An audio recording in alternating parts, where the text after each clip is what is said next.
Selamat sore, Namo Buddhaya.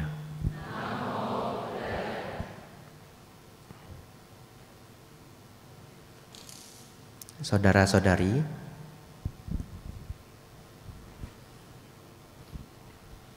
tahun ini saya wasa ke-8. Ya. Wasa artinya musim hujan. Ya. Ada Romo Ishak, lama ndak jumpa. Ya. Yang artinya menjadi bikku sudah melewati 8 musim hujan. Ya.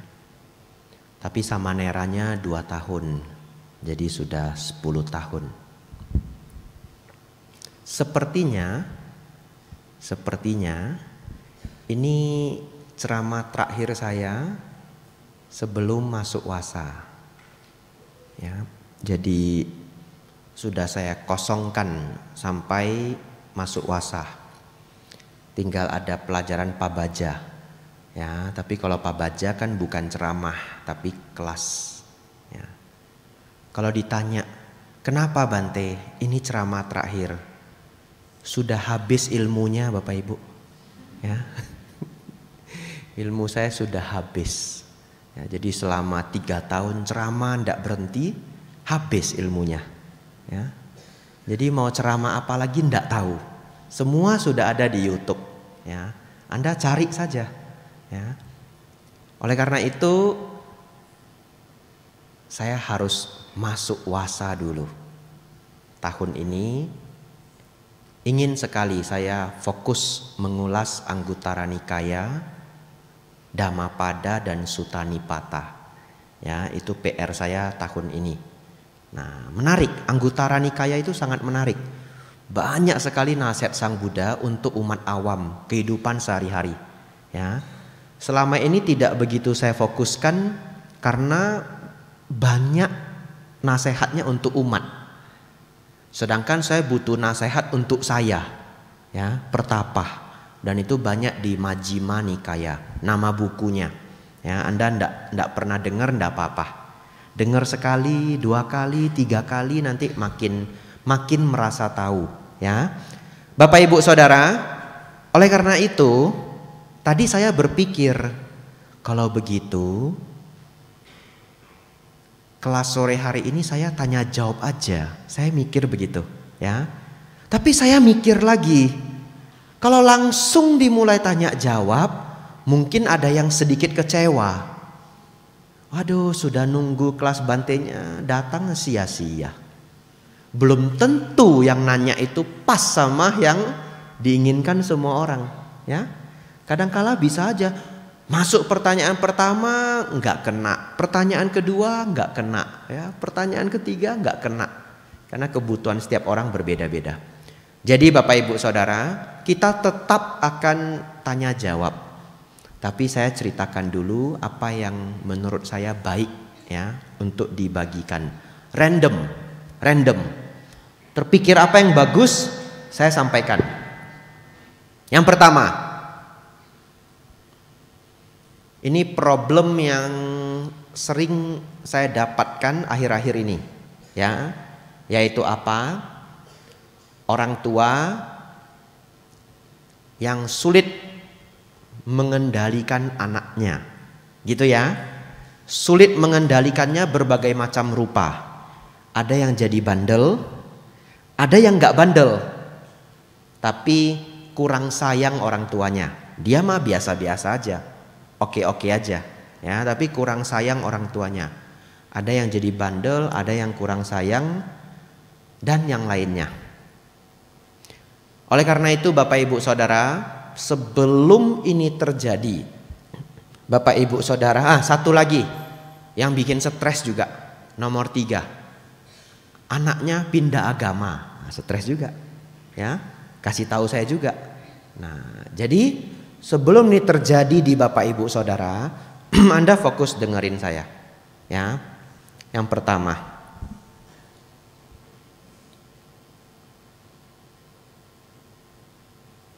membuat anak sayang ke Anda itu adalah tugas Anda, ya. Saya ulangi ya. Membuat anak Anda sayang ke Anda, itu tugas Anda. Gimana caranya Bante? Nggak tahu. Mau dihipnotis pun nggak apa-apa. Ya, tapi begini. Siapa di sini yang ada pelihara dogi di rumah? Nah, yang angkat tangan cuma satu ya. Nah, cuma dua. Baik, yang lain golput nggak apa-apa. Saya yakin lah pasti ada lah di rumahnya anjing ya. Nggak mungkin nggak ada ya. Ya, tapi sedih juga ya, di Batam nggak ada yang mau dukung saya. Ini kalau saya pemilu kalah saya. Yang bantu saya cuma 3 orang tadi ya. Ya, terima kasih yang sudah bantu Anda. Semoga hoki Anda sangat besar. Ya. Ini real story loh. Saya pernah dijemput oleh umat pulang dari kota lain jam 11.30 malam. Real story. Bukan di Indonesia, saya sedang di luar negeri. Ya, tidak saya sebut negerinya. Nanti Anda anggap saya pamer. Saya tidak mau sebut, tapi jauh. Saya pulang dari luar kota Bapak Ibu. Masuk airport 11.30 malam. Lalu ada koko-koko rajin banget. Dia ngantar saya. Besoknya menang lotre. Nah itu. Nah, ya. Dan di negara itu lotre legal. Nah, di negara itu lotre legal. Kalau di Indonesia dulu ada SBBI atau apa, betul enggak? Apa? SDSB. Nah itu ya. Nah itu dulu pernah legal. Sekarang sudah enggak legal. Saudara-saudari, jadi yang angkat tangan tadi 3 orang itu, Anda murah rezeki ya. Ditunggu saja. Di Indonesia nggak ada lotre, tunggu aja. Ya, Anda tiba-tiba dapat hadiah besar ya. Nanti ke pernikahan kawan menang lucky draw juara 1. Nah, saudara-saudari begini. Banyak orang pelihara dogi, ya. Saudara-saudari tahu nggak? Nggak ada loh sebenarnya pakai kata anjing saja, biar to the point ya. Walaupun kurang lembut, tapi enggak apa-apa lah ya. Kita tidak sedang menyumpahi orang, tidak sedang memarahi orang. Saudara-saudari tahu enggak? Anjing itu enggak ada yang bandel. Enggak ada yang bandel. Kalau dilatihnya benar. Ya. Tapi kalau orang tidak punya skill, dia dapat seekor anjing atau dia beli, ya udah digituin aja, ya. Padahal kalau di kota lain, mungkin di Batam juga ada pelatihannya. Ya, ada yang suruh coachnya datang ke rumah tapi mahal banget. Ada yang dititipkan 3 bulan. Ya, yang salah satu the best itu di Bandung. Dititipin 3 bulan. Keluar, mantep. Sit, duduk dia. Oh, iya. Lalu dia main-main di luar. Dia nggak mau makan makanan di luar loh. Supaya anjing Anda tidak diracun. Karena kadang-kala ada orang jahat. Ya, bakso atau daging ya bungkus-bungkus telur. Dalamnya ada racunnya. Lempar. Semua ada tekniknya agar anjing itu jadi baik. Saya pernah diajari temen, nggak tahu, saya nggak pernah coba. Ya, saya nggak pernah coba. Tekniknya itu anjingnya dikasih main di pekarangan, nggak dikasih makan agak lama sampai lapar dia. Ya, lalu mereka sudah sembunyiin bakso. Nah, nanti dia cari-cari, sudah lapar dia cari-cari, dia ketemu bakso. Nah, dia makan baksonya. Apa di dalam baksonya Bapak Ibu? Cabai rawit. Nah itu ilmunya. Makan kepedasan, gak ada air, kepedasan dia. Itu dilakukan berulang-ulang di berbagai skenario. Anjing kita itu tidak akan pernah makan makanan sembarangan. Karena dalam otaknya ada cabai rawit. Bante itu kan karma buruk. Ya, karma buruk. Kan yang bikin dia, bukan saya. Ya. Tapi itu niatnya baik ya. Itu niatnya baik. Jangan lupa karma itu dimulai dengan niat. Niatnya supaya anjingnya nggak diracuni orang jahat. Ya, Bapak Ibu Saudara, berbagai macam teknik. Ya, ada namanya dog whisperer. Paling terkenal namanya caster or something gitu. Saya udah lupa. Ya, anjing mau sebandel apapun, dia datang. Dia liatin caranya ya, selama anjing ini sehat ya, bukan kena rabies ya. Dia bisa baikin loh. Berarti yang salah siapa? Tuannya. Ngerti ya? Saudara-saudari, Ada satu orang ahli di Amerika, namanya The Nanny, ibu-ibu. Saya seneng banget nonton The Nanny dulu, ya. Sudah lama sekali ini serial The Nanny. The Nanny ini akan datang ke orang tua yang lapor ke dia, yang email ke dia kalau anaknya super bandel. Hebatnya, dia selalu punya cara anak ini jadi baik. Aneh banget, hebat. Lalu dari yang suka teriak-teriak, suka ngerusak barang, males, nggak mau sekolah, apa aja, dia selalu punya teknik. Saya ceritakan satu hal, kita punya banyak waktu, ya. Saya ceritakan satu hal yang menurut saya sulit sekali untuk dihilangkan. Kalau Anda nanya saya jawab saya enggak tahu. Dulu pernah ada kasus ini, anak yatim piatu, saya didatangi umat Buddha, ya, anak itu kelas 5 SD, saya juga udah lupa namanya, bandelnya minta ampun, ya, nyuri barang, bohong, ya. Ketemu saya juga saya enggak tahu gimana ngubahnya, saya enggak tahu. Saya enggak punya skillnya, ya. Lalu ada orang tua minta tolong ke The Nanny ini karena anaknya sangat suka mencuri. Ya, masih kecil. Ya, mungkin kelas 1 SD, 2 SD, perempuan. Ya. Saudara-saudari, ketika saya nonton serial itu, saya langsung mikir, gimana cara dia menghentikan karakter ini? Kalau Anda nanya saya nggak ngerti. Ya, atau mau kita paksa ambil sila adinadana. Kamu kalau nggak ngambil sila masuk neraka. Ya mungkin dia jawab iya. Besok uang Anda tetap hilang. Ya, baik. Saya sangat kagum dengan apa yang dilakukan The Nanny ini. Apa yang dia lakukan Bapak Ibu? Dia ajak adik kecil ini main pasar-pasaran. Ya. Jadi dia bikin minimarket kecil di rumahnya, jualan Bapak Ibu. Kecil aja di sudut gitu. Kayak waktu kita kecil main monopoli ya. Ya. Jadi kayak jual beli rumah. Tapi enggak, ini beneran dia jaga minimarket versi sangat kecil. Ya. Dia awalnya dia jadi pembelinya. Nah, main-main ya. Mamanya jadi kasirnya. Ya, curang dia. Selalu mau curang. Ngambil lebih lah, masukin ke kantong lah ya, dan sebagainya. Lalu setelah main 1-2 hari gantian dia jadi kasir. Atau setelah main beberapa jam gantian dia jadi kasir ya. Lalu mereka benar-benar memainkan peran bahwa dia itu bosnya minimarket itu. Dijalani, gak ada yang curang sama dia, semua bagus. Wah, belanja, perputaran uang bagus. Selesai bermain dia hitung uang sampai dia cinta sama uangnya, gitu ya. Wah, dia hitung, wah, I make a lot of profit ya, saya dapat banyak untung. Sampai dia udah happy jadi kasir, disitulah mereka nyuri barangnya. Iya, mereka nyuri uang dia, mereka nyuri barang dia. Ngamuk dia Bapak Ibu, marah dia. Nah, disitulah The Nanny kasih tahu dia, coba kalau barang hilang ternyata nggak enak ya. Dia sampai nangis mencak-mencak ya, namanya anak kecil ya. Nggak mau barang saya hilang, nggak mau uang saya kurang, nggak mau. Simulasi itu dilakukan secukupnya Bapak Ibu. Karakter dia berubah selamanya. Hebat ya? Ya. Dia berhenti jadi maling Bapak Ibu. Karena setiap kali dia mau mencuri, dia ingat ketika dia jadi kasir. Bapak Ibu Saudara, masalahnya adalah saya tidak pernah punya anak. Ya, saya tidak tahu bagaimana caranya. Anda harus bikin anak Anda sayang sama Anda. Tidak tahu saya gimana caranya.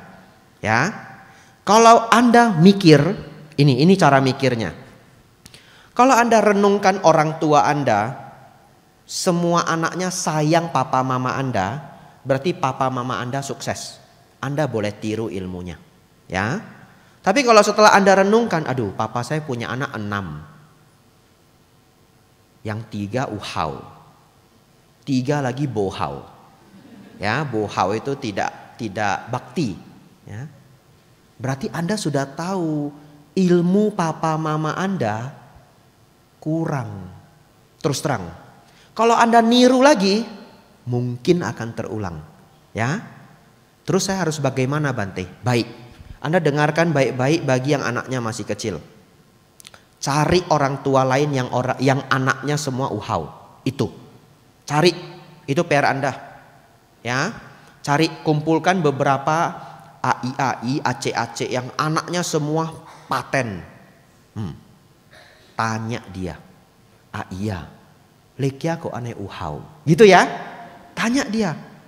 Kenapa anakmu sangat berbakti? Memang betul genetik setiap orang kan berbeda-beda. Ya, oleh karena itu Anda nggak bisa nanya satu orang. Nanya beberapa orang. Nah, saya punya orang tua Bapak Ibu. Sukses. Anaknya 3, semua sayang orang tua. Lalu Anda kan mau nanya saya ya. Bante, ilmu papa mamanya Bante apa? Saya kasih tahu ilmunya. 1. Mereka beneran sayang anak. Itu. Kan kita ngerasa toh. Orang tua sayang kita apa enggak kita ngerasa. Itu nggak bisa dibohongin. 1. Orang tua saya 100% super sayang anak. Itu. Number 1-nya. Nomor 2. Mereka berhasil. Anaknya 3. Kami nggak pernah tahu mereka paling sayang siapa. Nah, itu PR Anda juga. Anda punya anak favorit, Anda harus acting.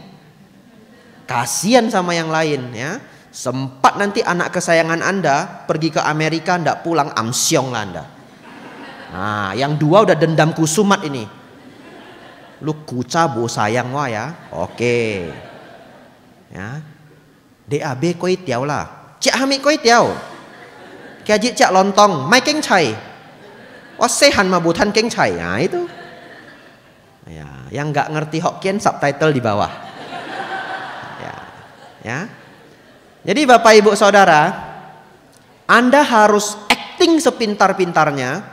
Jangan sampai anak Anda tahu siapa anak kesayangan Anda. Dan Anda harus nggak tahu kalau papa mama saya acting atau tulus nggak tahu. Tapi mereka hebat banget. Semua anak merasa dia anak kesayangan. Ngerti enggak? Hebat banget. Saya juga merasa saya anak kesayangan. Dedek saya merasa dia anak kesayangan. Ya, semuanya merasa dia anak kesayangan. Nah, semua sayang mereka. Nah, jadi ketika 2 anak yang lain nggak ada, mama saya bisa keluarin menu yang enak banget gitu ya. Kayak seakan-akan cici dedek botan gitu. Iya. Padahal nanti kalau saya nggak ada mungkin itu ilmunya sama. Ya, dia keluarin buah gitu, kasih dedek, koko botan, cici botan. Ganti-gantian aja. Ya, semuanya merasa parents sayang sama kita. Itu ilmu yang anak Anda masih kecil ya. Ini ilmu dari parents saya. Saya nggak tahu, Anda kumpulkan ilmu lain. Lanjut. Ini ilmu bagus juga. Dari mama saya. Mama saya sangat jago menghipnotis anaknya. Iya, saya sudah dihipnotis ini dari kecil nih. Gimana caranya? Mama saya sering ceritakan orang-orang yang sangat sukses karena sayang orang tua. Ya, jadi dari kecil saya udah dikasih tahu kalau ai sengkong, ai sayang pebu. Nah itu.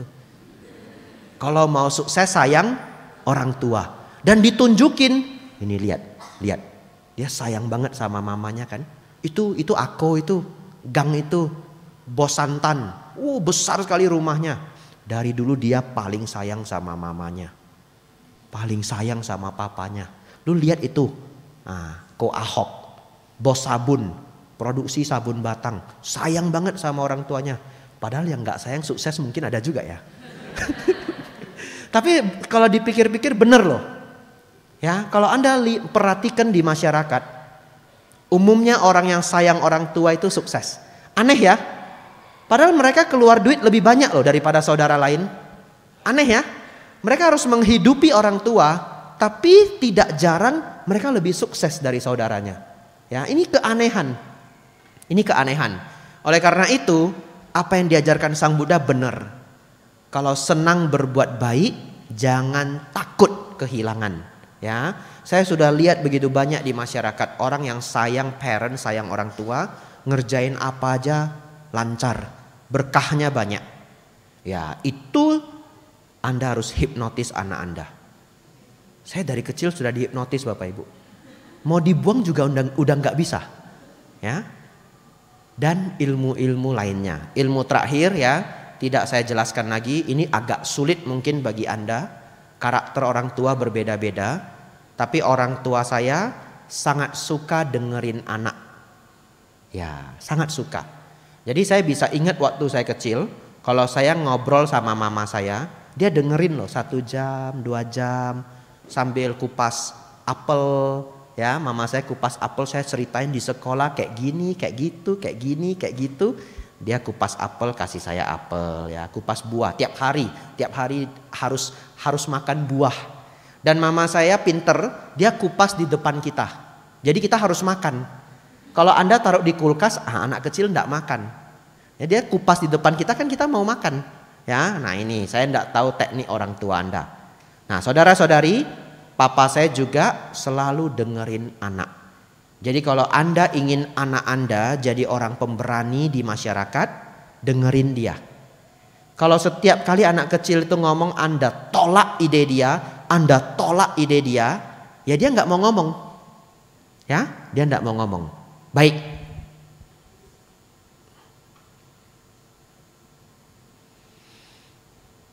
Itu masalah yang akhir-akhir ini saya hadapi, ya, mengenai anak. Masalah anak ini saya tutup. Anda harus cari cara. Jangan pasif, ya, jangan pasif, aktif. Kalau Anda aktif, anak Anda pasti sayang Anda.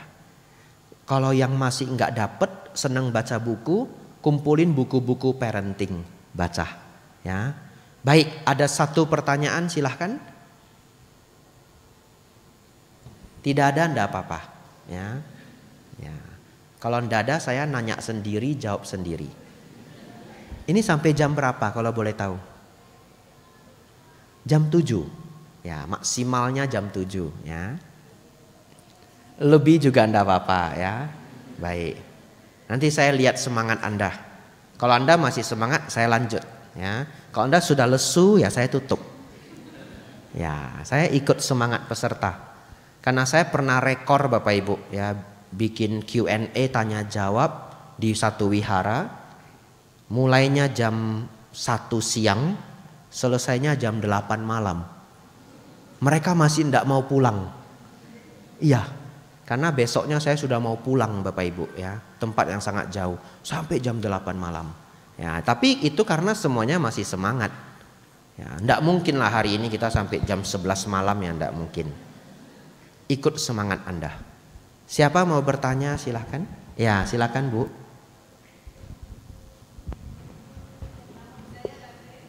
Ditunggu mic-nya, ya.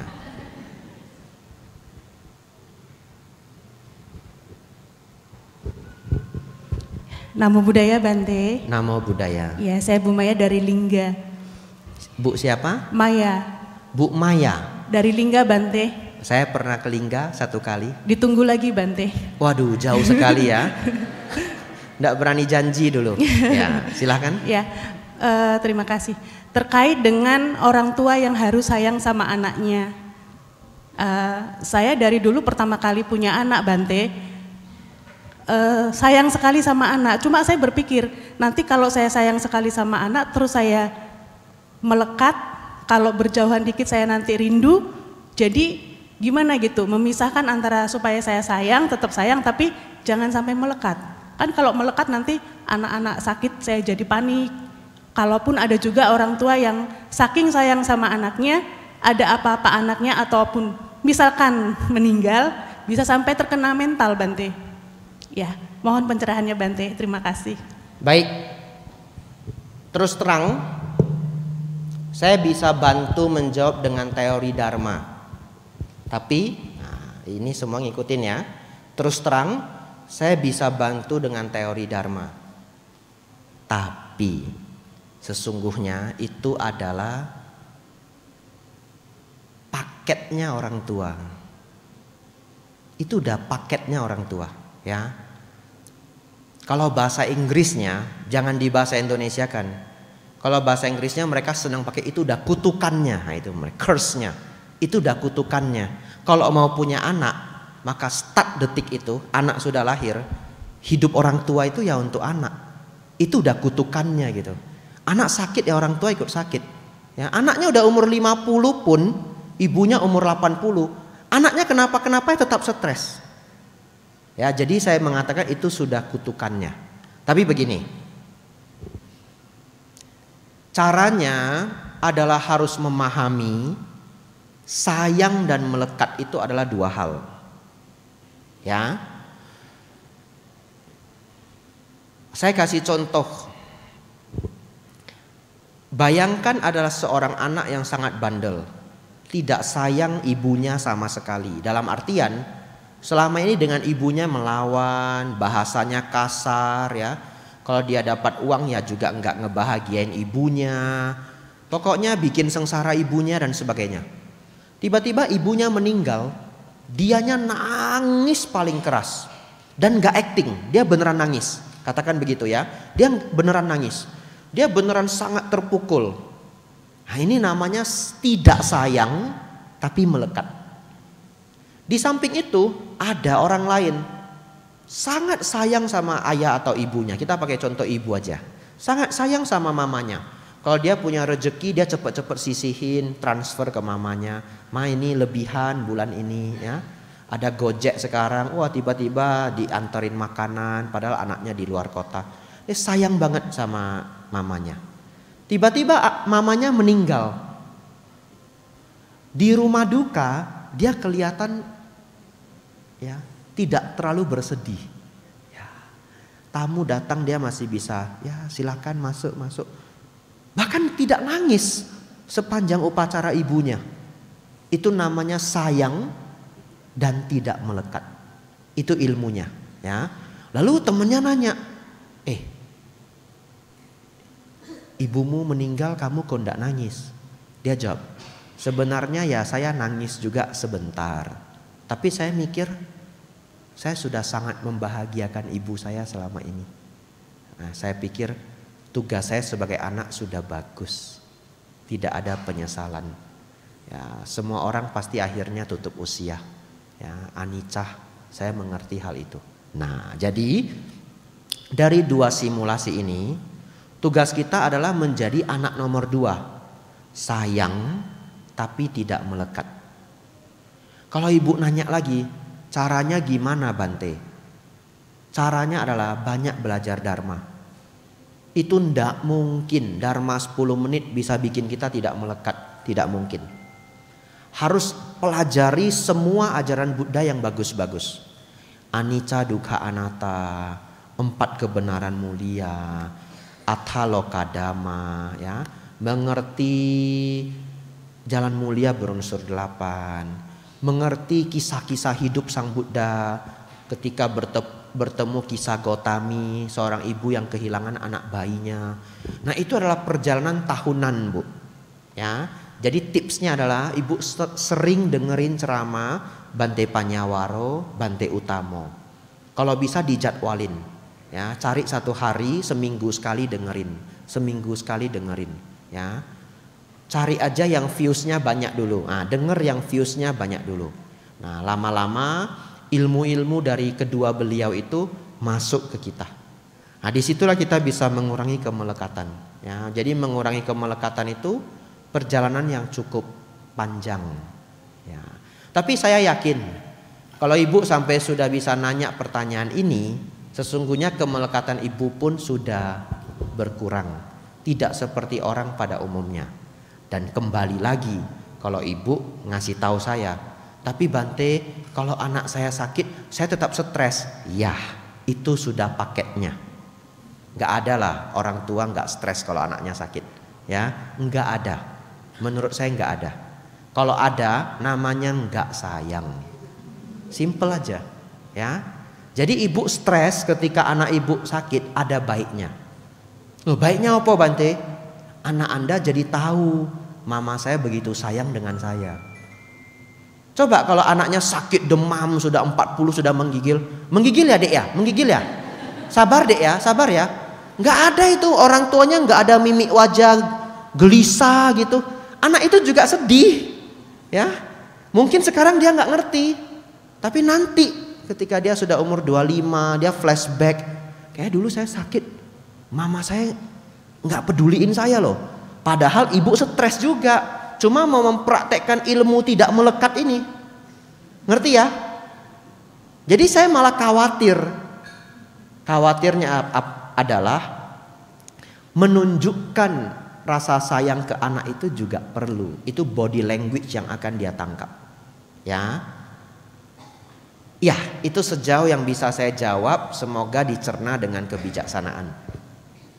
Terakhir, kalau ibu berpikir mau kemelekatannya nol bulat, arahat.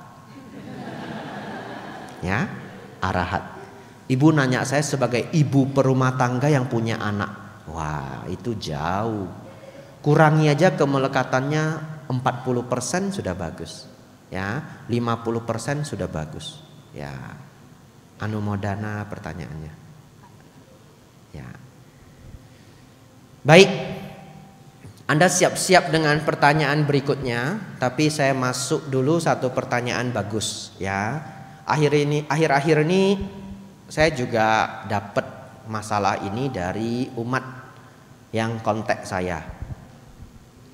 Tapi ini persentasenya sedikit. Artinya kalau saya membahas ini mungkin hanya membantu 10% dari orang di ruangan ini. 90%-nya merasa nggak penting Bante, nggak penting. Begitu ya. Tapi Anda berdana waktu. Anda dengarkan baik-baik. Karena kita tidak tahu siapa yang 10% itu. Begitu ya. Jadi kalau Anda tidak butuh pun Anda jadikan ilmu. Apa itu Bante? Depresi. Ya. Jadi akhir-akhir ini banyak yang nanya chat saya dan mengalami depresi. Di range umur yang sangat beragam. Umur apa aja ada. Ya. Muda banget sampai yang agak berumur. Saudara-saudari, minum dulu ya.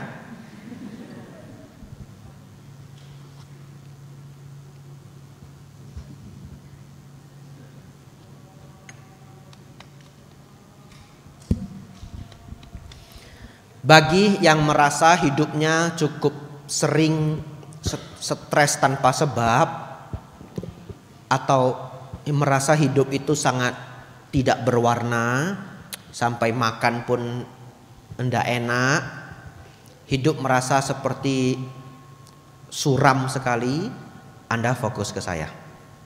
Ya. 1. Saya kasih solusi yang sangat komprehensif. Komprehensif itu lengkap, ya. Tapi tidak dibahas secara sangat mendalam, karena itu nanti bisa 2-3 jam. Jadi saya kasih judul-judulnya aja. Kalau Anda merasa mengalami, Anda ambil tindakan. 1. Kalau hidup Anda semuanya baik-baik saja, tidak ada masalah ekonomi, tidak ada putus cinta, ya, orang tua nggak nyiksa Anda, pacar nggak nyiksa Anda, suami atau istri nggak nyiksa Anda, nggak ada problem, ya. Tapi Anda sering cemas terlalu banyak, sering stres tanpa sebab. Apa yang harus dilakukan? Ke dukun, check up kesehatan. Trust me, Anda check up kesehatan, ya. Cek kadar vitamin D Anda. Cek kadar diabetes Anda, HbA1c, ya. Cek kadar asam urat Anda. Cek semua matriks itu. Kenapa? Kalau badan Anda rusak, nggak ada sebab dia stres, Bapak Ibu. Itu sinyal badan, ya. Nggak percaya cek Google. Sekarang ada chat GPT. Tanya coba, apakah asam urat menyebabkan depresi? Nggak percaya tanya, ya. Kalau pakai bahasa Indonesia tidak keluar, pakai bahasa Inggris ya. Asam urat itu gout, GOUT ya. Apakah gout itu cause depression? Anda tanya. Jawabannya ya, saya sudah cek. Nah, ya, saya sudah cek. Jadi kalau hidup semua baik-baik aja, Anda cek darah di lab ya. Ceknya di lab, jangan di rumah tetangga pakai alat itu yang udah mau rusak lagi. Ya.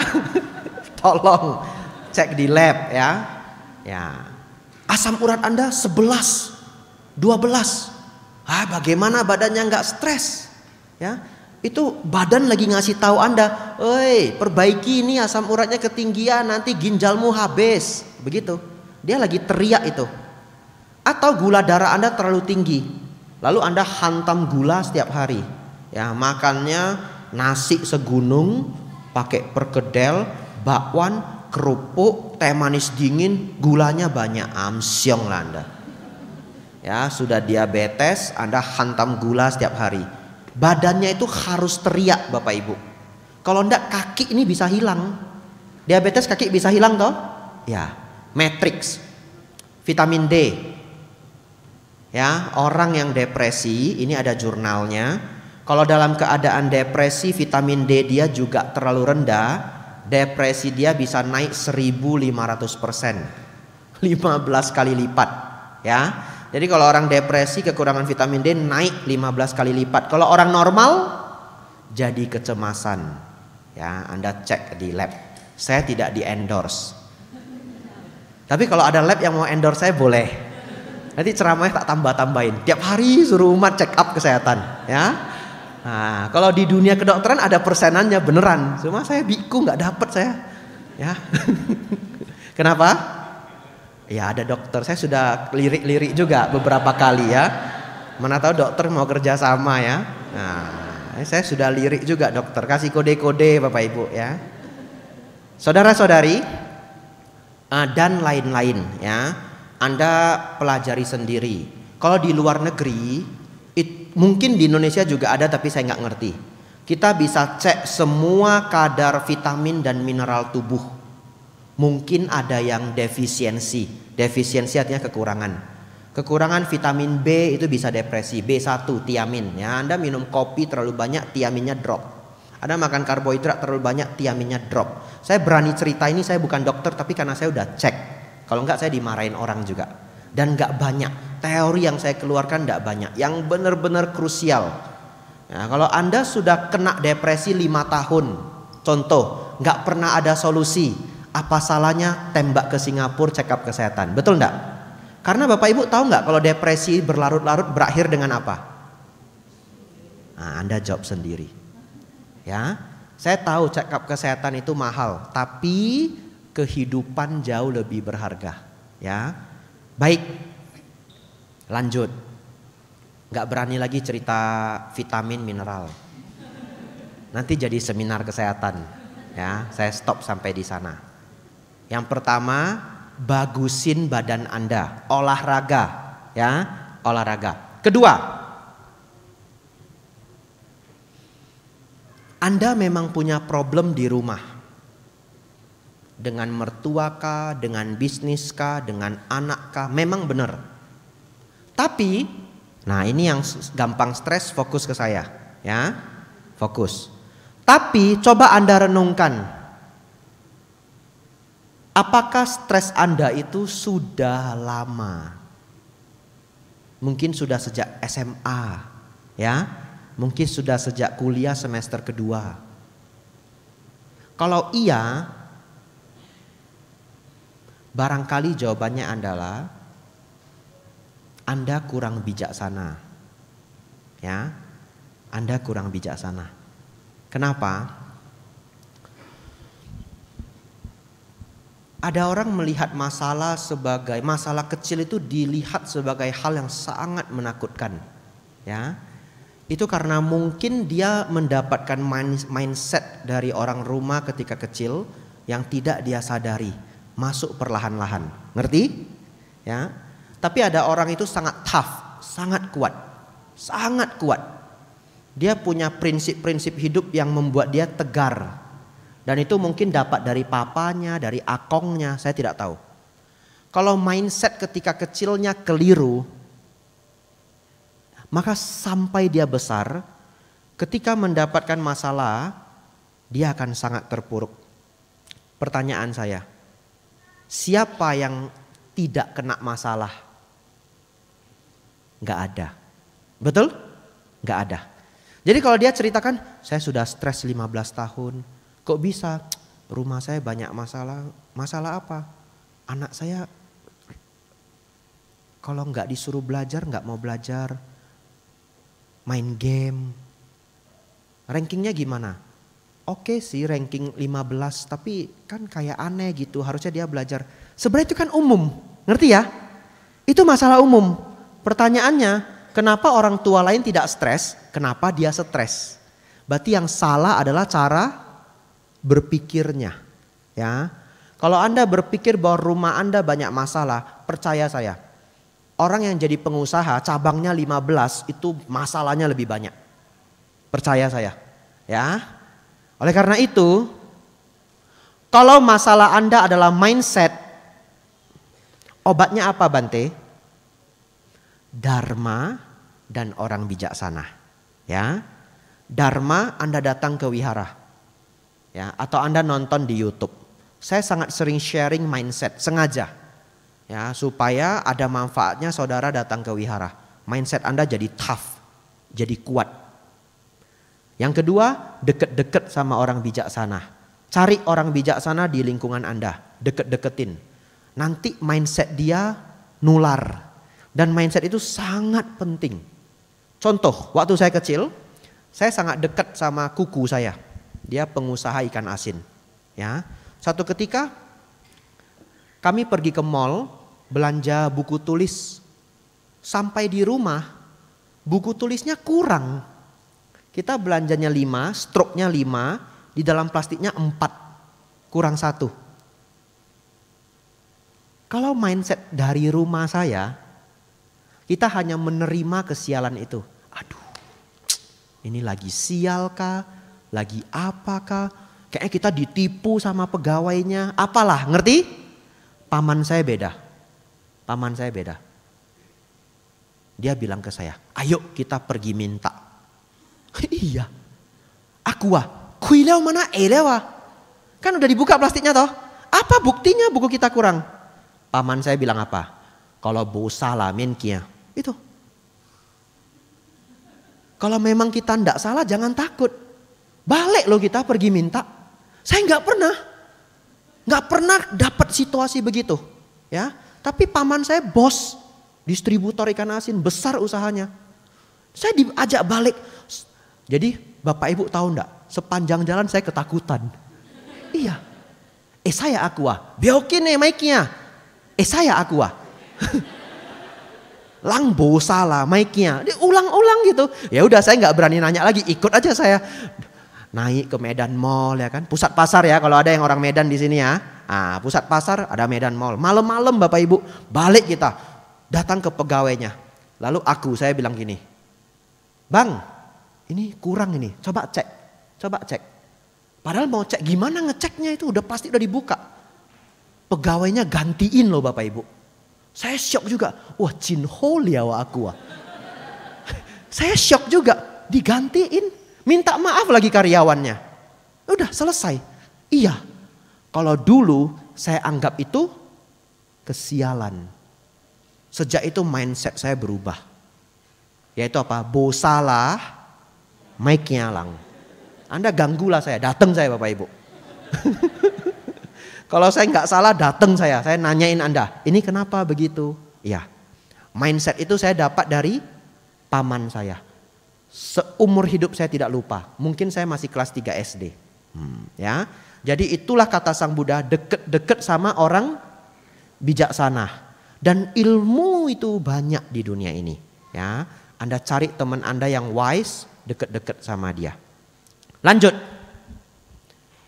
Jadi kalau yang mindsetnya keliru, banyak belajar dharma, ikutin channel-channel orang hebat ya. Banyak channel-channel di YouTube orang-orang bagus, orang-orang hebat ya. Tapi saya tidak mau menyampaikan Ya, karena saya sedang mengajar Dharma ya Bapak Ibu ya. Anda cari sendiri orang-orang sukses di YouTube, dengerin mereka, mindset mereka nular.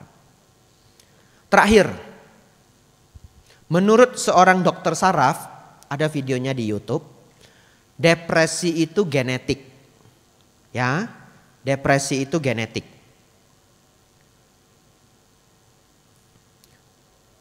Kalau tidak salah, Dr. Ryu Hasan, betul ya? Dokter bedah saraf yang terkenal di YouTube, siapa namanya? Cucunya Gus Dur. Nah, cari sendiri. Ya, cari sendiri. Dokter hebat, dokter bedah saraf. Dokter ini mengatakan, Anda cari aja di YouTube mengenai depresi, ya. Dokter itu mengatakan depresi itu genetik. Ya, dan 1 dari 4 orang di dunia ini pernah mengalami depresi ringan. Ya. 1 dari 4 orang pernah mengalami depresi ringan sembuh. Tapi kalau seseorang kena depresi dalam kedokteran itu genetik. Kalau genetik artinya apa? Artinya sial. Ini kata dokternya. Artinya sial, kayak nggak bisa dijelaskan sebabnya, kayak genetik toh. Coba, ada di sini yang alergi udang ada? Ah, ada 1 ya. Coba jelaskan, kenapa bisa alergi udang? Nggak tahu ya. Ya, di kedokteran ya namanya bomiacuy ya. Nah ya, namanya bomiacuy. Kalau di Dharma namanya karma buruk lampau. Ya, kalau Dharma karma buruk lampau. Jadi saudara-saudari, memang ada beberapa orang mengalami ketidakstabilan hormon. Hormon nggak bisa dilawan. Ya, hormon nggak bisa dilawan. Diabetes gangguan hormon, insulin. Ya, susah tidur gangguan hormon. Hormon sangat sulit dilawan.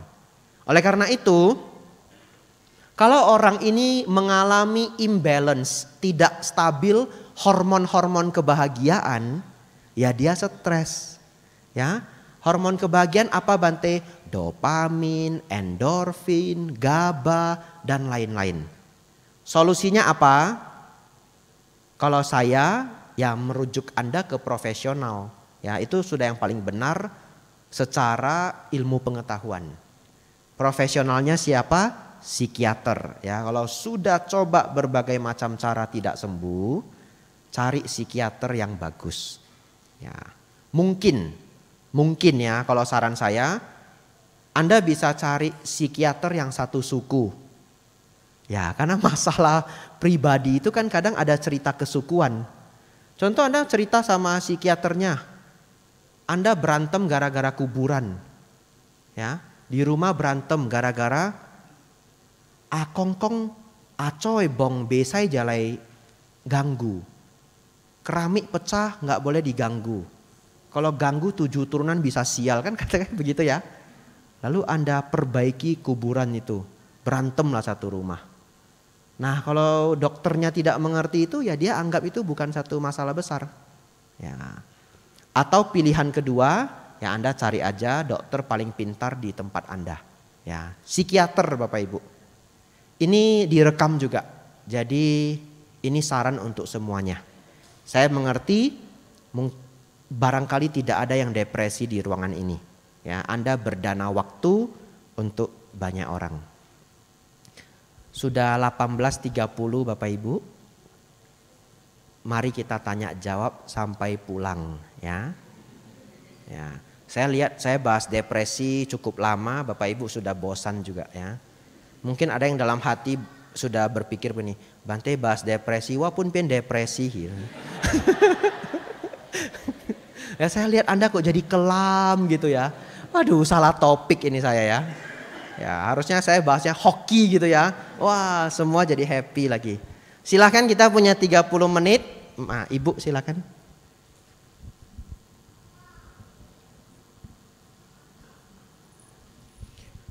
Saya tambahin sedikit sembari nunggu mic ini ya. Anda kalau mengalami ketidakstabilan hormon, jangan malu ke psikiater ya. Jangan malu, itu normal banget ya. Orang yang menstruasi tidak balance juga masalah hormon. Autoimun juga bisa karena masalah hormon.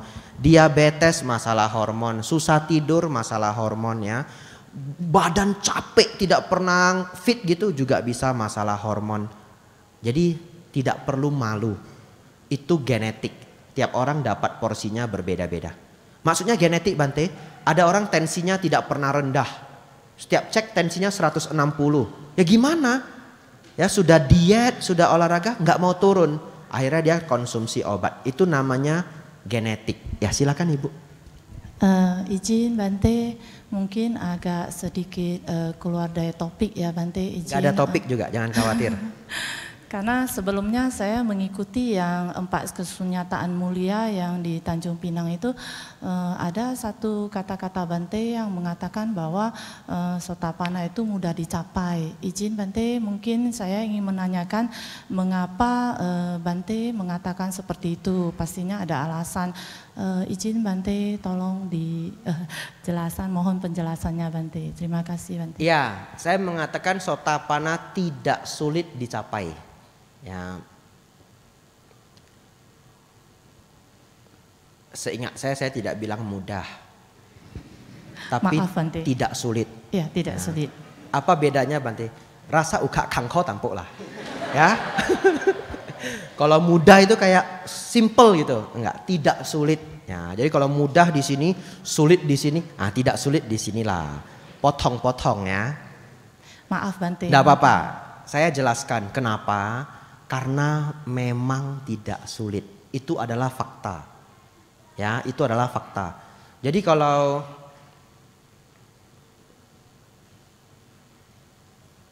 Ibu nanya saya, kenapa Bante bilang lulus S1 itu tidak sulit? Ya itu fakta. Kalau seorang anak memang mau belajar, ya, memang mau belajar, dia kuliah di kampus umum, ya.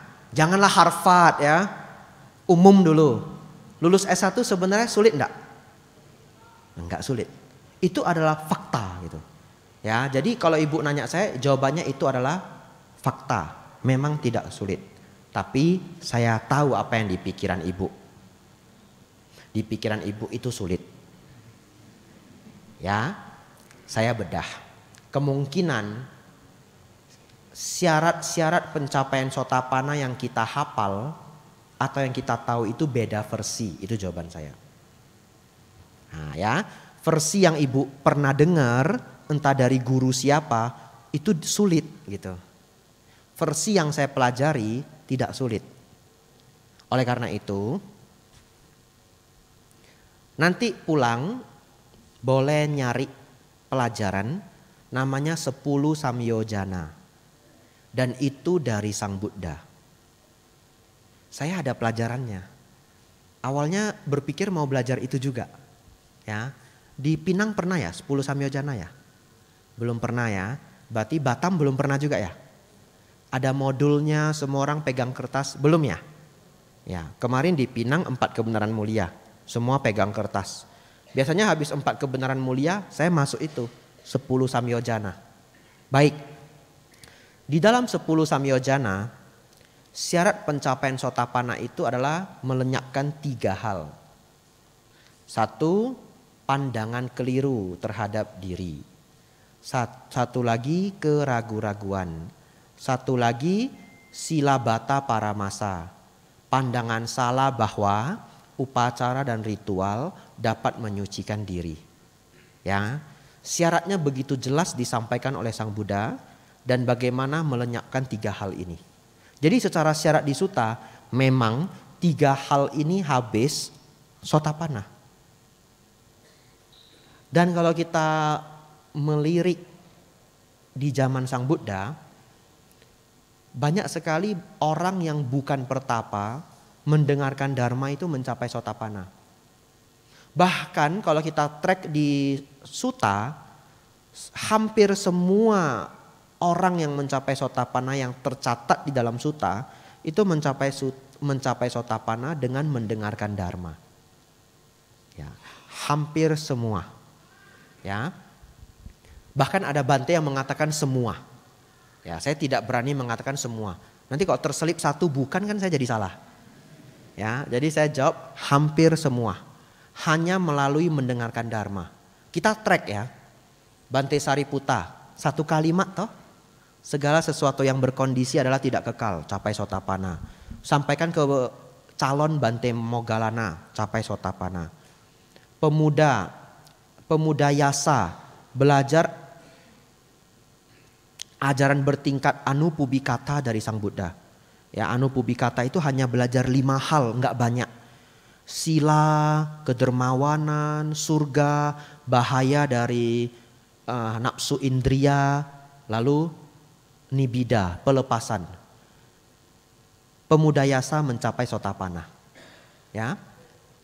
5 pertapa penyiksa diri. Mendengarkan Dhammacakka Pavattana Sutta. Dan kita bisa baca loh sutta yang persis sama loh.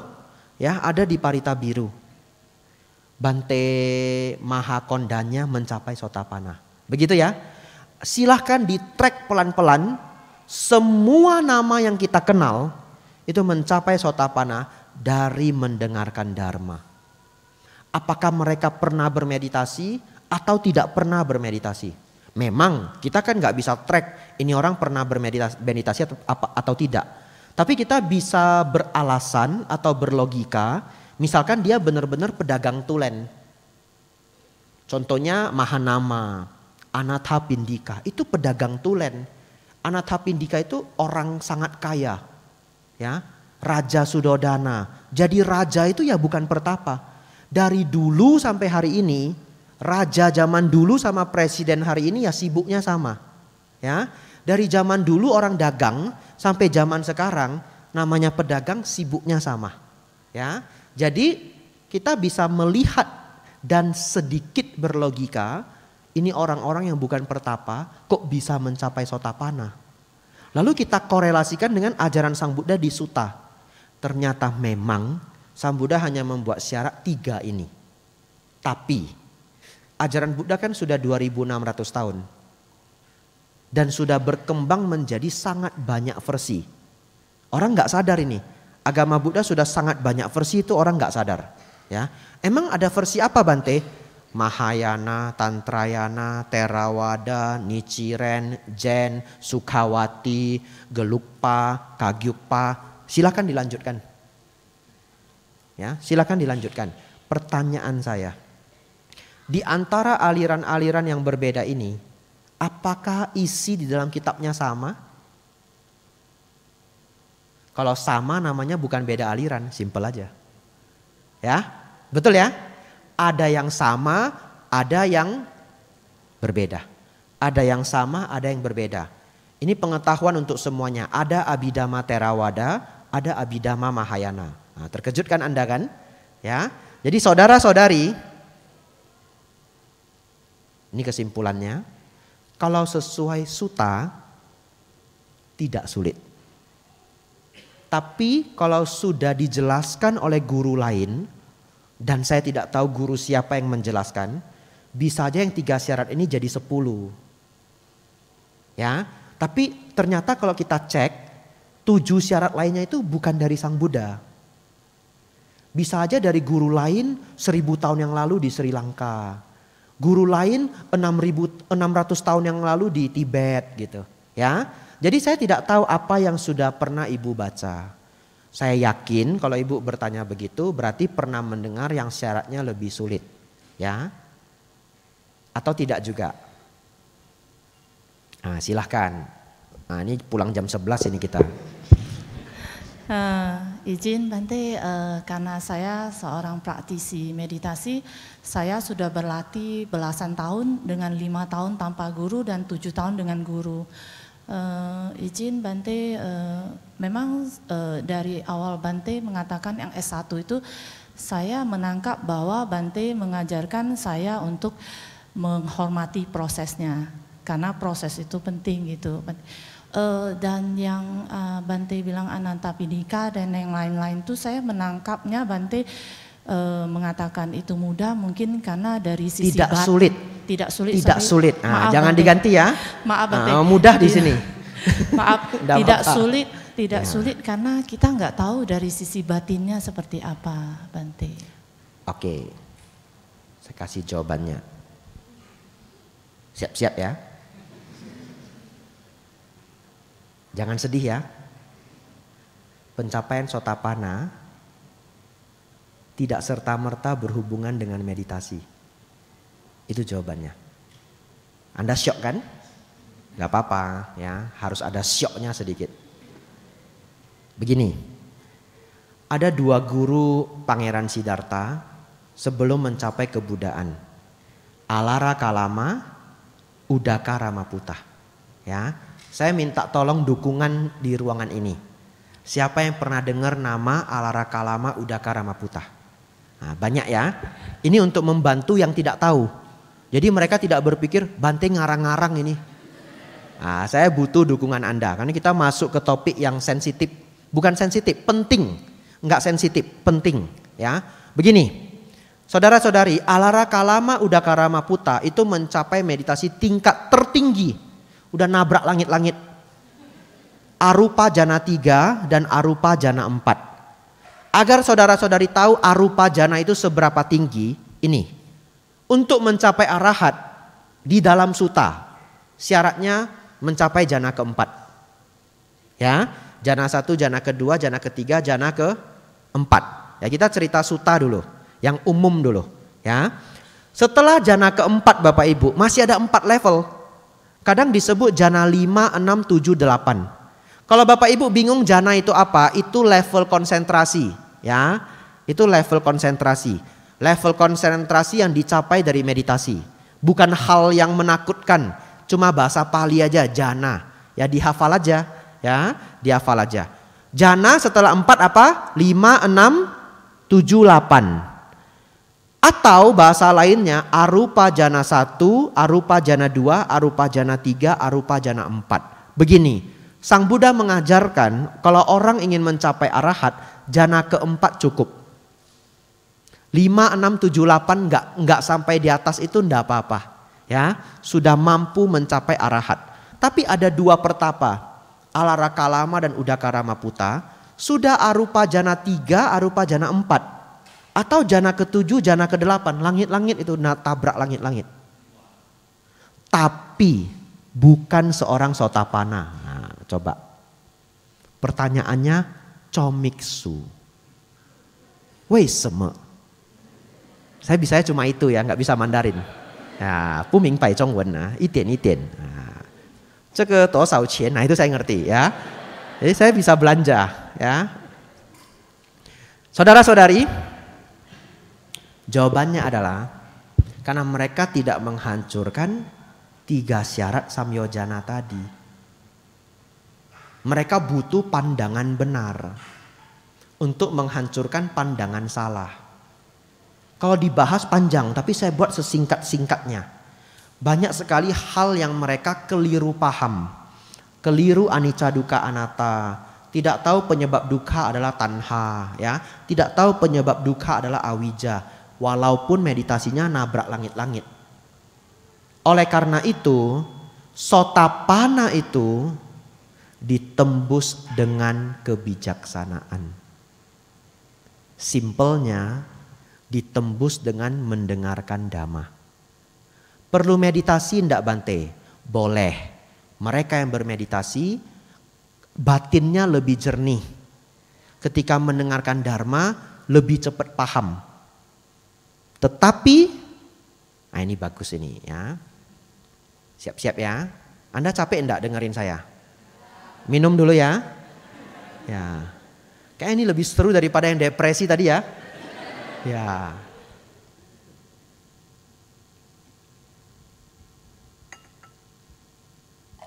Coba yang punya handphone, cekatan, anak muda mau download silahkan. Ya. Judul bukunya adalah Jana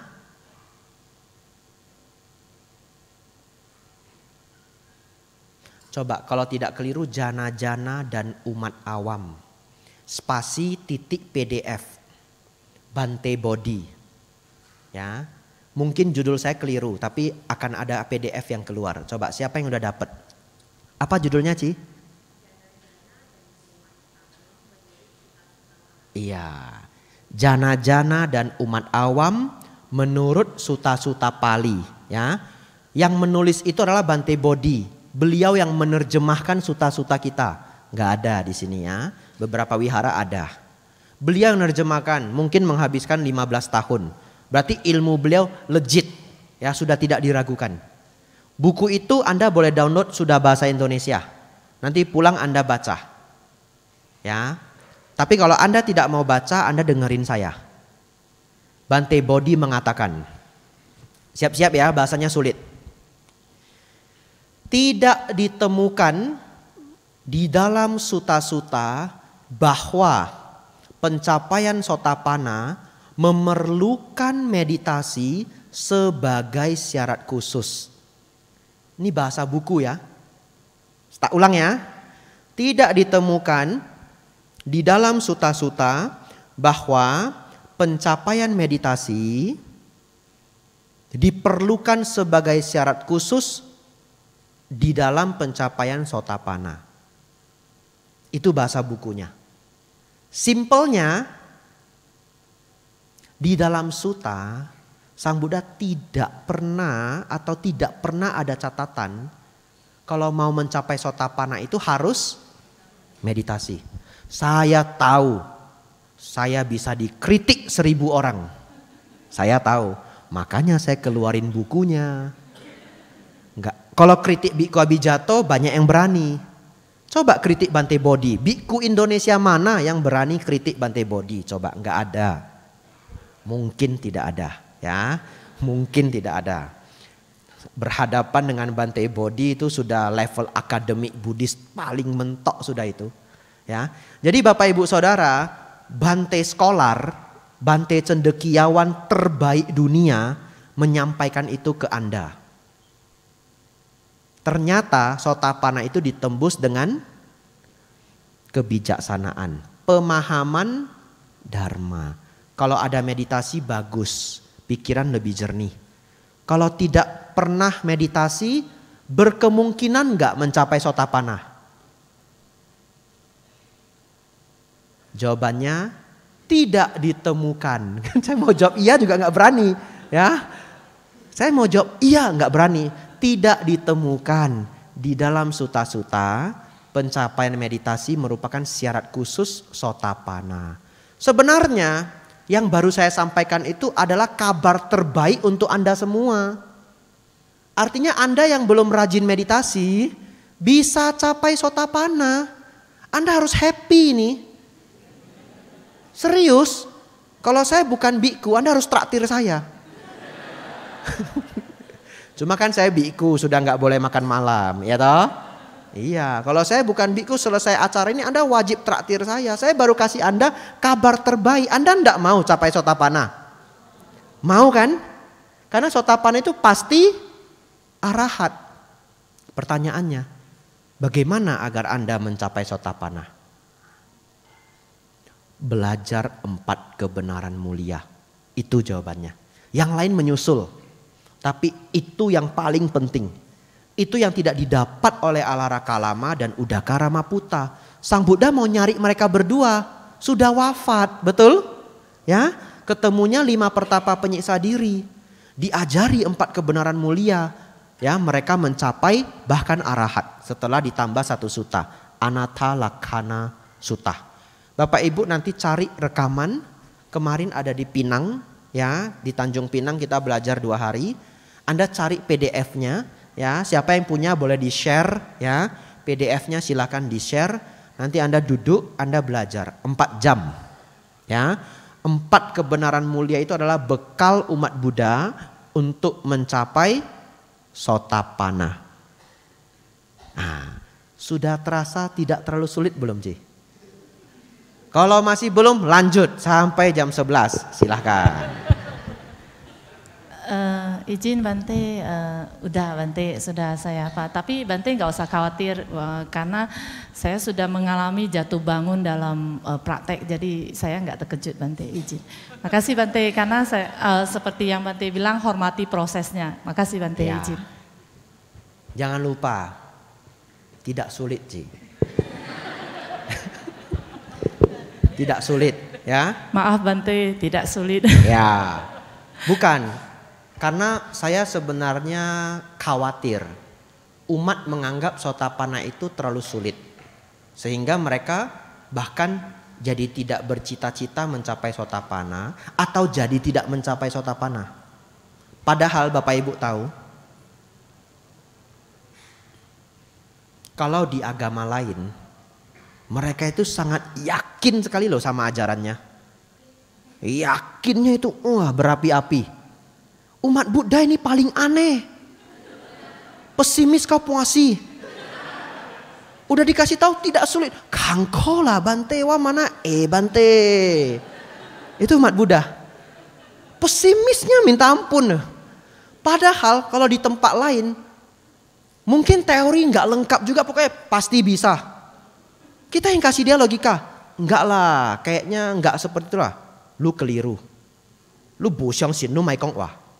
Nah, kita yang dimarahi Bapak Ibu. Ya, tapi begini, saudara-saudari tahu enggak? Kalau Anda jadi umat Buddha, tapi tidak mencapai Sotapanna, gagal Anda belajar Dharma. Serius. Kenapa? Karena orang yang belum mencapai Sotapanna bisa jatuh lagi ke alam rendah. Betul ya? Bisa jatuh lagi. Bukan gagal belajar Dharma karena dharmanya, bukan. Tapi kalau seseorang masih bisa jatuh ke alam rendah, boleh nggak kita bilang sukses? Ya enggak, karena dia bisa jatuh. Alam rendah itu ada 3 Bapak Ibu, neraka, binatang, hantu.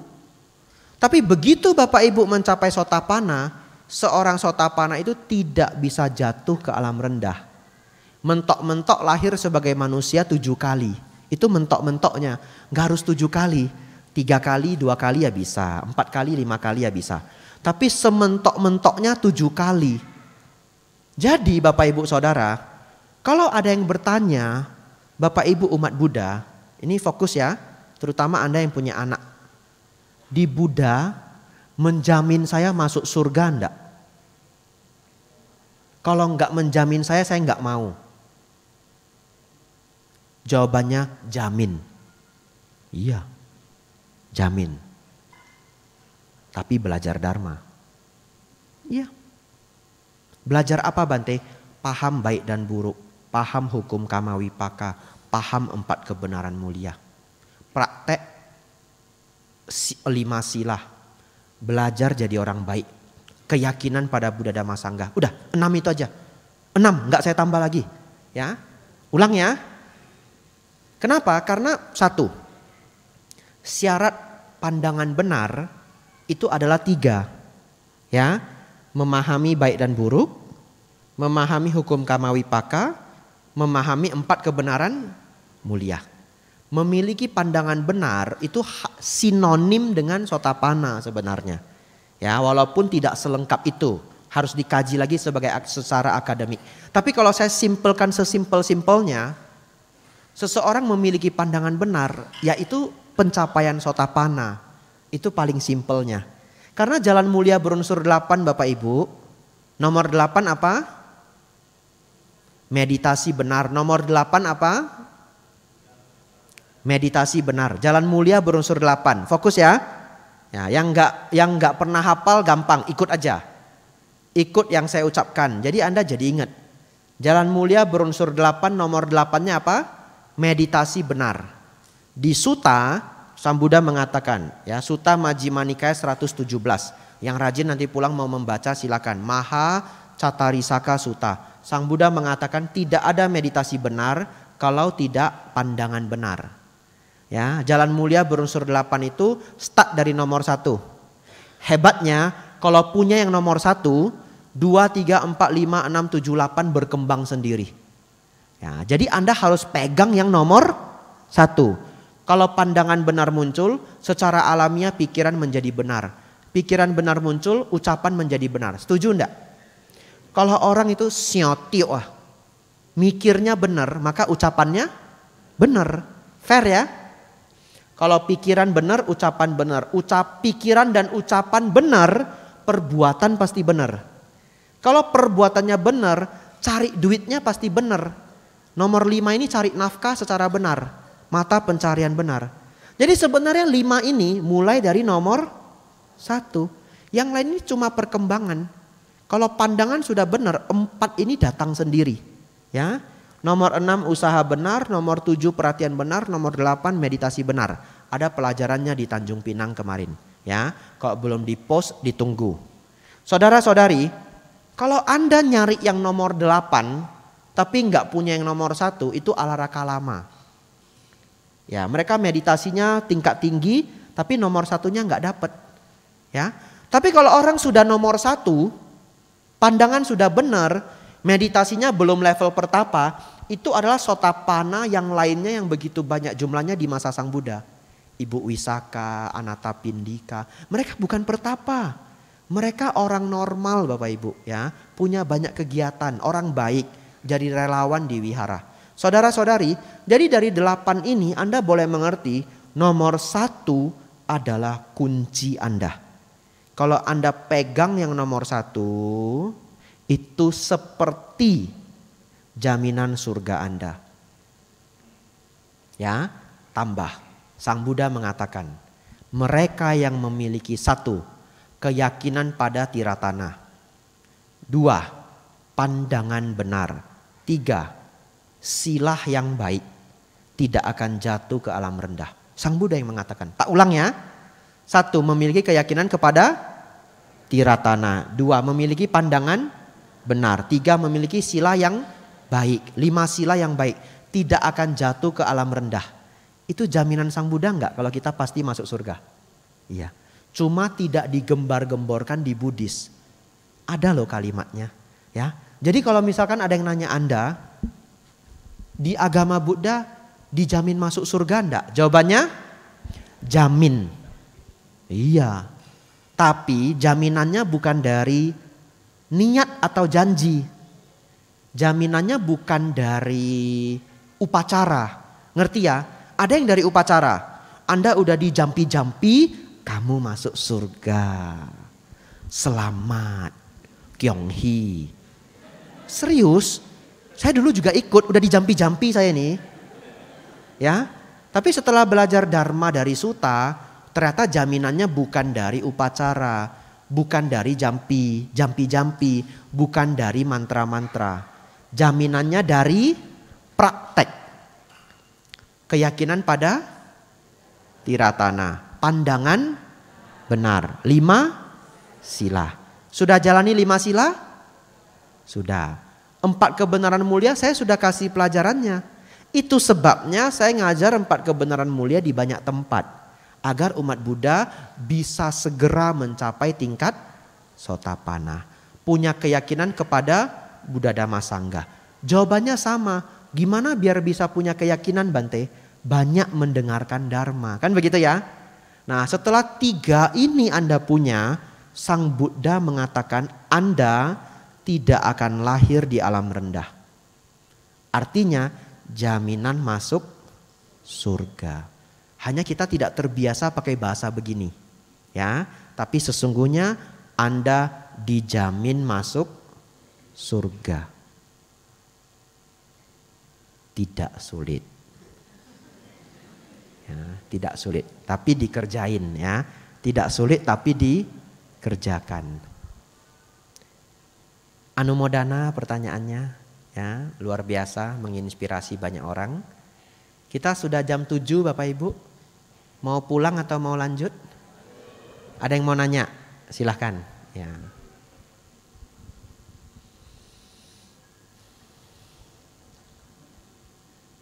Namo Buddhaya Bante. Namo Buddhaya. Wandami Bante. Bante, saya mau melanjutkan yang tadi karena seperti yang Bante jelaskan, pandangan benar itu kan yang paling penting ya Bante, yang pertama yang perlu kita miliki gitu Bante. Betul. Yang mau saya tanyakan, bagaimana kita memastikan kita bisa punya pandangan benar Bante. Kalau yang tadi Bante jelaskan kan ada 3 hal yang perlu diketahui gitu. Tapi kadang yang terjadi mungkin banyak orang yang tahu nih Bante terkait baik dan buruk, karma wipaka, kemudian mungkin duka, anicca, anatta gitu. Tetapi ketika dihadapkan pada masalah sepertinya apakah benar udah paham gitu. Jadi ketika cuma mendengarkan Dharma mungkin secara teori bisa paham gitu Bante. Bagaimana caranya kita bisa benar-benar melenyapkan pandangan keliru itu, terutama salah satunya kan terkait dengan diri ya Bante. Nah apa yang bisa kita lakukan supaya kita bisa punya pandangan benar Bante? Mungkin kita lakukan Bante. Ya, jawabannya ikut Dhamma kelas Bhikkhu Abhijato. Nah, ya, tapi itu benar, jawabannya itu benar gitu ya. Karena saya sudah berusaha menguraikannya sejelas mungkin.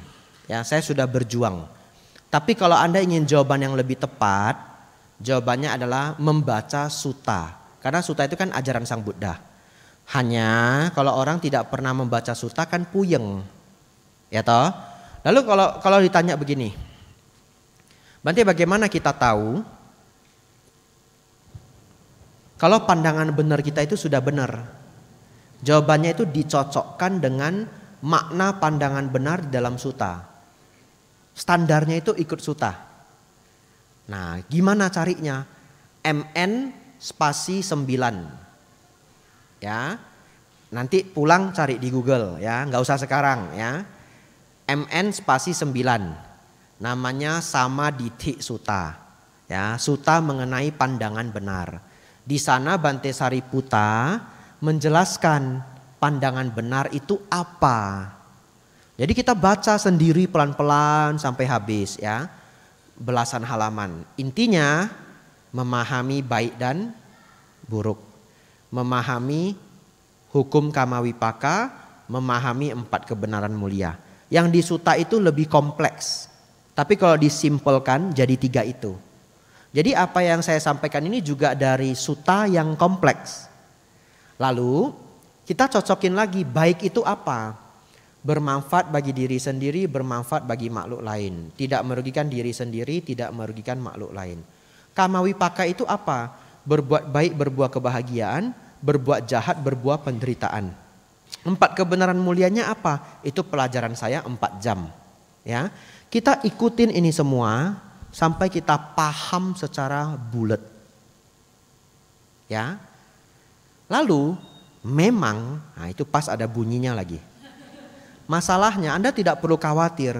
Mencapai sotapanna itu bukan berarti tiba-tiba tring kayak suara yang tadi itu.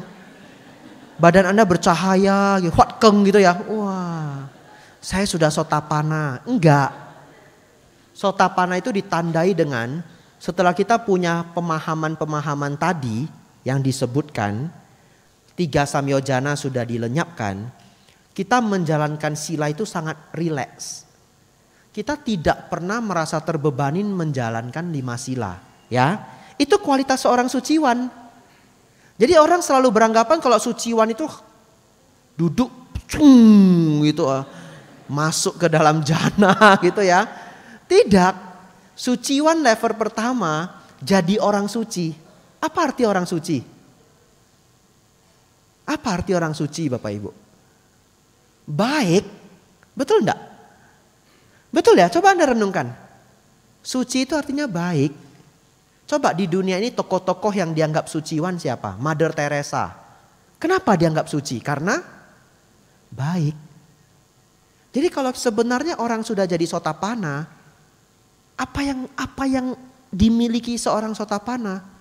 Baik hati. Lalu ada yang nanya, "Uhya eng mo Bante?" Segampang itu? Iya. Saudara-saudari pikir jadi orang baik gampang.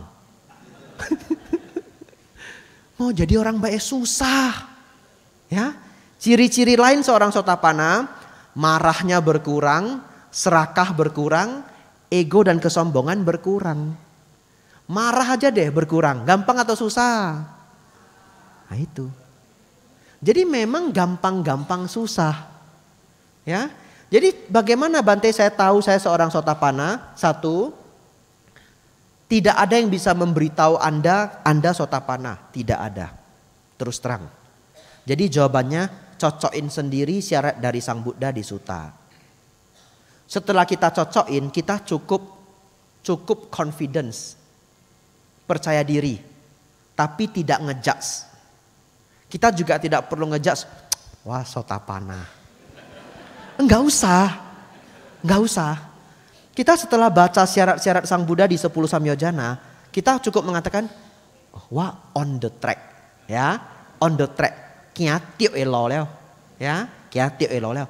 Kalau mau agak-agak pede di hati ya boleh. Kayaknya wah sotapana leo lah. Tapi jangan diomongin. Itu on the track, betul ya? On the track. Iya, saya sudah dapat ini semua syarat-syarat. Syukur. Tapi Anda jangan ngejudge. Saya seorang sotapana. Bahkan zaman Sang Buddha tidak ada satu bhikkhu pun yang mengatakan saya seorang arahat. Enggak ada loh. Bahkan Bante Ananda, Bante Mahakasapa, enggak ada. Jadi siapa yang mengklaim mereka arahat? Sang Buddha. Siapa yang mengklaim umat ini sudah sotapana? Sang Buddha. Karena Sang Buddha sudah tidak ada, memang kita sudah tidak butuh klaim itu. Jadi saudara-saudari juga tidak perlu butuh Anda diklaim sotapana, sakadagami, arahat, tidak butuh. Silap-silap nanti jatuh dalam kesombongan. Tapi untuk apa perlu ada standar sotapana, sakadagami? Supaya kita tahu kita on the track. Gitu ya. Untuk apa perlu ada ujian Mandarin, HSK? Untuk apa? Karena ada orang kepedean. Wah, huai jia cim loh. Lih huai kui cim. Cim lah. Wah, akong pun suah. Kan gitu. Mandarin saya hebat loh. Bagus loh Mandarin saya. Siapa yang bisa ngukur Mandarin dia bagus? Siapa yang bisa ngukur? HSK toh. Suruh dia ujian HSK. Ya, yang tidak tahu HSK itu apa? Itu ujian standar Tiongkok. Kalau Taiwan TOCFL, TOEFL. Ya, kasih dia ujian HSK. Ada 9 level. Kalau dulu cuma 5. Sekarang 9 level. Wai huai hiat cima. Kasih dia ujian. Pulang. Tan kui hun. HSK 2. Nah itulah. Ngaku-ngaku pinter ya. Padahal HSK 2. Begitu dia sadar dia HSK 2. Itu bagus. Dia jadi tahu. Oh wah boy cima. Saya belum on the track. Nah kalau orang sudah berpikir. Dia sudah mencapai tingkat tinggi. Belajar 10 Samyojana. Dari 10 Samyojana, anagami itu harus lenyap kemarahan. Ini terakhir Bapak Ibu ya. Anda sudah agak capek berjuang. Ini terakhir. Nggak ada pertanyaan tambahan lagi. Jangan khawatir ya, jangan khawatir. Nah, setelah dia baca syarat-syarat 10 Samyojana, dia jadi sadar, saya masih bisa marah loh. Kalau orang masih bisa marah, dia belum anagami. Begitu ya? Itu hanya untuk ngecek aja. Kita udah sejauh apa. Nah lalu setelah itu kita tahu tugas kita adalah melenyapkan kemarahan. Caranya gimana? Cari di sutah. Ya, jadi setelah kita ujian Mandarin dapat HSK 3. Kan pulang. Si lo mak lo HSK 3 mak. Aiki Beijing pun B ya ini ya. B daftar mak. Ancoho. Posip lo tio. Nah, cuy lause lo. Posip lo. Les ya. IELTS ya. Wah, dia pikir dia bahasa Inggris sudah pinter banget ya. Wah, imbun cia cima. Ujian IELTS dapat 3,5. Nah, amsyong kan? Nah, gimana ujian ya? IELTS minimal mau kuliah di Malaysia 6. Ada yang 5,5, ada yang 6. Kalau Anda ingin kuliah di Oxford 7,5 ya. Bante kok tahu? Saya sangat menyukai bahasa. Ya, sangat menyukai bahasa. Jadi itu dunia saya. Saudara-saudari, anumodana, Anda sudah mendengarkan dengan super semangat ya. Kita belajar dari depresi sampai jana. Anda sudah sukses ya. Semoga saudara-saudari terus berkembang, terus maju. Sabe sata bawantu sukitata. Semoga semua makhluk hidup berbahagia.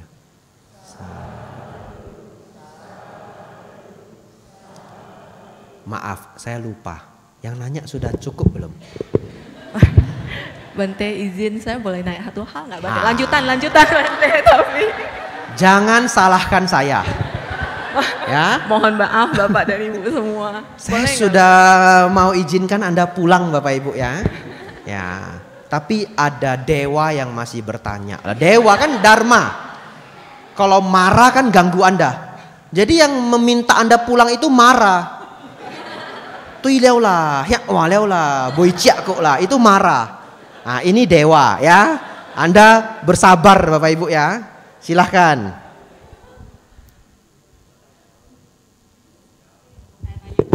Terkait anatta Bante kan pandangan Amsyong anatta.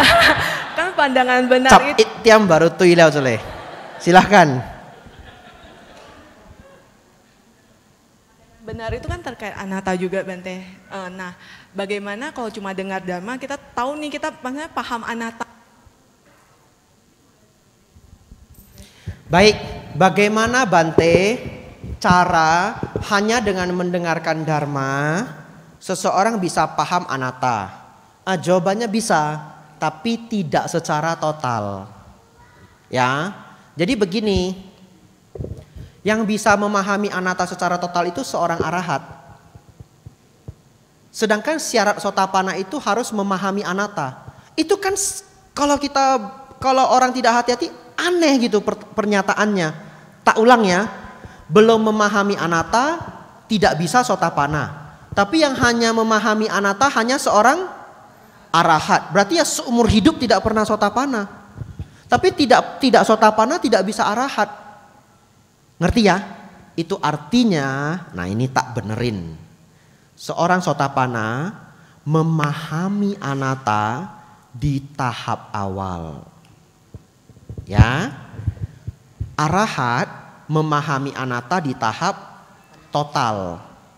Lalu pertanyaan saya, seorang sotapanna yang belum jadi arahat ini, gimana dia bisa mendapatkan informasi mengenai anatta? Dari siapa? Dari arahat kan? Arahatnya nyampainya gimana? Ceramah dhamma toh? Itu. Jadi kita tetap hanya bisa memahami anatta di tahap awal melalui teori dharma. Bante, kalau secara teori berarti tahapan awal pemahaman anatta itu seperti apa Bante? Pertanyaannya betul, cuma jawabnya 1 jam. Ada buku Bante, kalau tidak salah Nyana Ponika, orang Jerman ya, atau Nyana Tiloka. Bantenya nulis buku setebal ini judulnya Anatta. Artinya anatta ini disampaikan melalui teori, ngerti ya? Baik.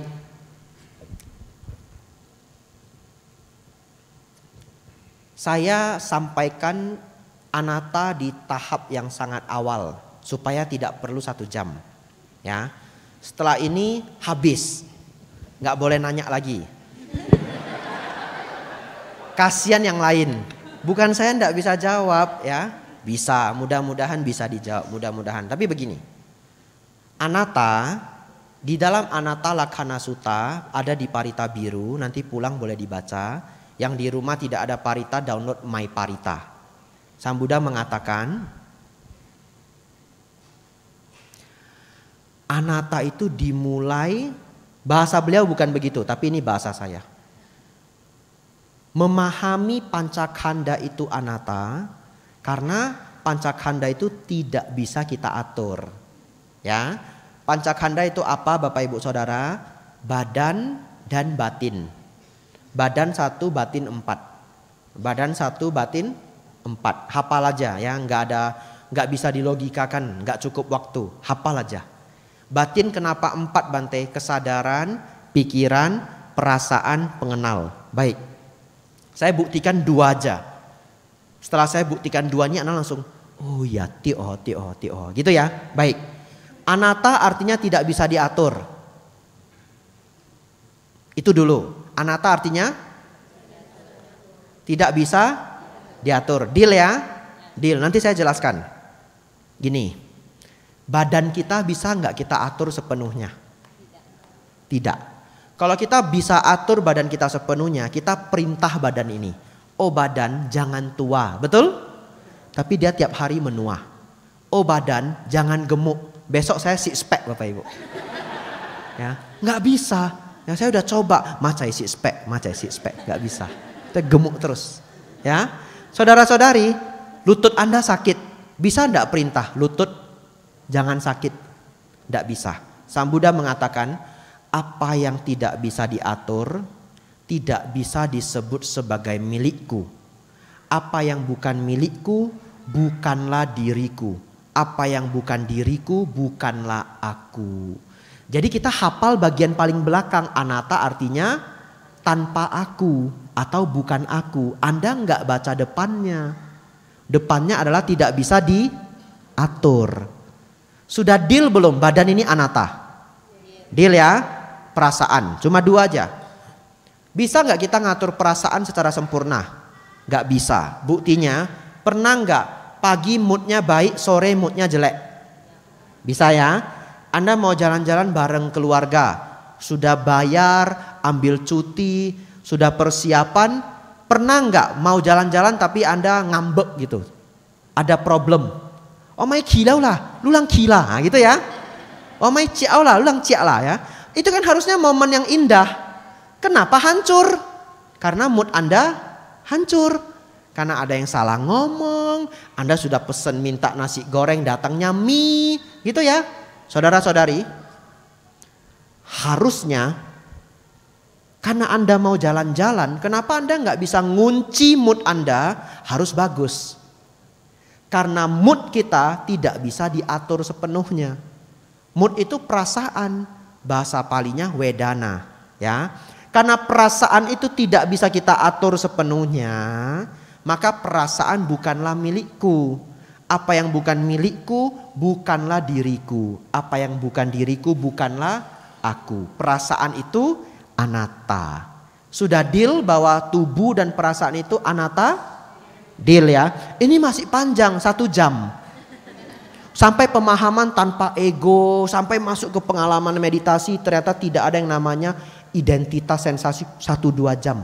Ya, atau bukunya Bante Jerman itu setebal gini. Tapi saya sedang berusaha memberitahu, coba. Saya baru saja menjelaskan anatta dengan teori. Jadi memang anatta itu dipahami secara teori. Cuma selama ini sepertinya jarang ada yang bisa menjelaskan kayak pas banget. Serius, jarang. Ya, saya sudah dengarkan penjelasan anatta dari banyak orang, enggak pas. Masih bingung. Sudah dengerin masih bingung. Akhirnya saya mikir sendiri. Kalau saya pribadi saya nggak bingung. Biasanya saya sampaikan di beberapa wihara. Ya, saya tidak menyangka ada pertanyaan anatta. Itu butuh 1-2 jam. Anumodana. Mau nyambung apa? Silakan. Udah nggak ada pertanyaan. Merespon. Merespon ini boleh. Tanya yang lain nggak boleh. Ya, nggak bertanya. Kami tunggu Bante kelas damanya. Terima Satu, kasih satu. Bante Anumodana. Ya, engkau mui leo ya. Kia holang me ya. Si cai kok gen mui kok tapi kia tiok me ya. Jadi ya anumodana semuanya. Ya, silahkan ditutup.